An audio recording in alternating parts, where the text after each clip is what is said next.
বাচ্চাদের পেটে গ্যাস, বিশেষ করে ছোট বাচ্চা, নিউবর্ন এবং ইনফ্যান্ট, ছোট ১ মাস, ১ বছর কিংবা আর একটু বেশি, এদের কিন্তু সব মানুষের পেটে কিন্তু ইন্টেস্টাইন যেটা আছে, স্মল ইন্টেস্টাইন, লার্জ ইন্টেস্টাইন, ওগুলো কিন্তু হলো টিউব, এগুলি গোল গোল টিউব। এই টিউবগুলির মধ্যে কিন্তু গ্যাস থাকবে।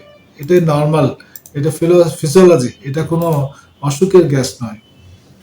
সুতরাং আমাদের সমাজে যে গ্যাস বলতে যে জিনিসগুলি বোঝায়, সেটা হচ্ছে কেউ একটু বেলচিং হচ্ছে, অর্থাৎ ঢেকুর তুলছে, অথবা একটু ফ্ল্যাটাস পাস করেছে, তখন বলছে যে গ্যাস হয়েছে, একটা গ্যাসের ওষুধ নিয়ে আসো, সেই নিউড্রপ, ফ্লাকল ইত্যাদি, এবং অথবা ফ্যামোটিডিন প্রিপারেশন একটা বাজার থেকে নিয়ে আসো।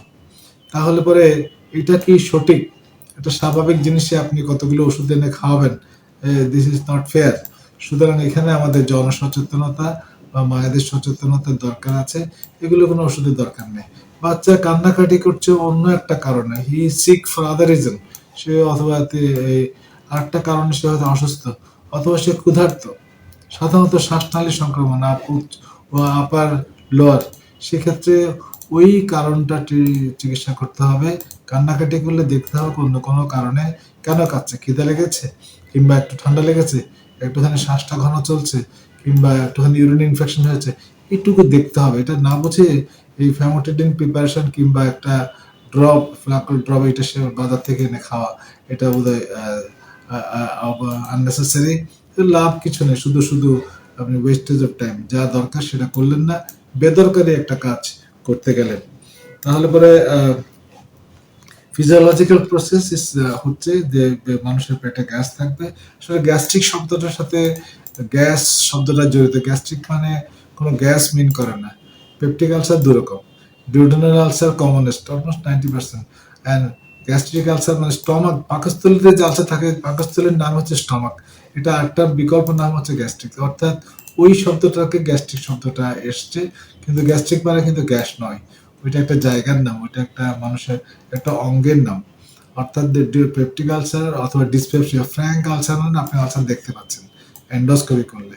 আরেকটা হচ্ছে না, একই রকম সিমটম বাট আপনার ঠিক আলসার দেখা যায়নি, ওটাকে বলা হলো ডিসপেপসিয়া। সুতরাং এই জিনিসগুলিকে ইন্টারপ্রিটেশনে আনতে হবে। ওগুলোতে কিন্তু ব্যথা থাকবে, ইপিগ্যাস্ট্রিক পেটের উপরের অংশে, অথবা ডিউডিনাল পয়েন্ট টেন্ডানে যেটা আমরা বলি, ওখানে টিপ দিলে ব্যথা পাবে, এবং বমিও হতে পারে মাঝে সাঝে। তাই এখানে কোনো পেট খারাপ বা পাতলা পায়খানা থাকবে না। এবং এইটা ওই অ্যান্টাসিড জাতীয় ওষুধ কিংবা একটা ফ্যামোটিডিন, এইগুলো, কিংবা ওইটা আদার্স পিপিআই, এগুলো অ্যান্টাসিড, এগুলো দিলে কমে যাবে। এইটা কিন্তু ওই এই ডিসপেপসিয়া আর যে পেটে যে গ্যাস যেটা বলেন, দুটো এক কথা নয়। পেট ব্যথা না থাকলে কোনো ওষুধের দরকার নেই। এটাই হলো সামারি। সো অর্থাৎ অন্য কোনো কারণে কাটছে কিনা সেটা দেখতে হবে। তাই সচেতনতা হলো যে বমি করলে, পেটে ব্যথা হলে ওই উপরের অংশে, তাহলে রিফ্লাক্স ডিজিজ, জিআরডি, এটা যেন মিস না হয়। সেখানে পেটে হাতটা দিয়ে মুখের দিকে তাকাতে হবে। যদি বাচ্চাদের একটুখানি মুখটা করে, উইঞ্চিং করে বা একটু কুচকিয়ে যায়, ব্যথা পাচ্ছে বোঝা গেল, তখন আপনাকে একটা ওই জাতীয় ওষুধ দিতে হবে।